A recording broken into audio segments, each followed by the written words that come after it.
นี้จะมาอธิบายเกี่ยวกับวิชาแสงเรขาคำถามมีอยู่ว่าข้อหนึ่งเสาอันหนึ่งสูงเฮเท่ากับ 3.5 เมตรตั้งอยู่หน้าดินเพียงและนอนตามที่ตั้งมีเงายาว L เท่ากับ 5 เมตรจงที่ระดับสูงคิดเป็นองศาตาเวนของตาเวนโดยเทียบไส้หน้าดินถ้าเสาดังกล่าวสูงเฮและตาเวนอยู่ระดับอัลฟาโดยเทียบไส้หน้าฟ้าเงาของมันจะยาวเท่าไหร่จากบริเวณเขาสามารถแต้มรูปได้คือนี้เนาะ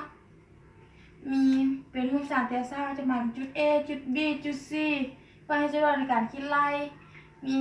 เสาสูง 3.5 เมตรเมื่อแสงตะเวนกระทบใส่ปลายเสา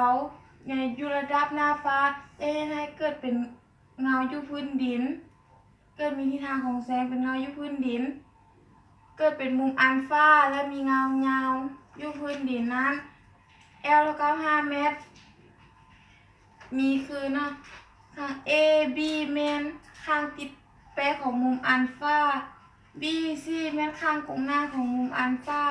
A C เมนข้างกงซ่าของมุมนี้จากนั้นเราสามารถคิดได้คือตั้งอัลฟาเท่าsinอัลฟาส่วนกดอัลฟาจะเท่ากับ BC ส่วน AB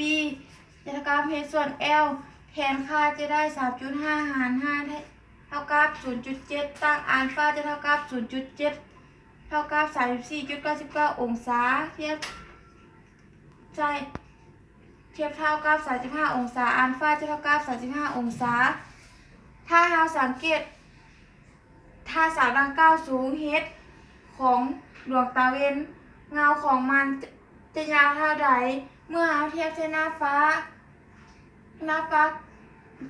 ระดับอัลฟาอยู่หน้าฟ้ากับพื้นดินมันจะเท่ากันคือตั้งอัลฟาจะเท่ากับsinอัลฟาส่วนกดอัลฟาจะเท่ากับ h ส่วน L L จะเท่ากับ h หารให้ตั้งอัลฟา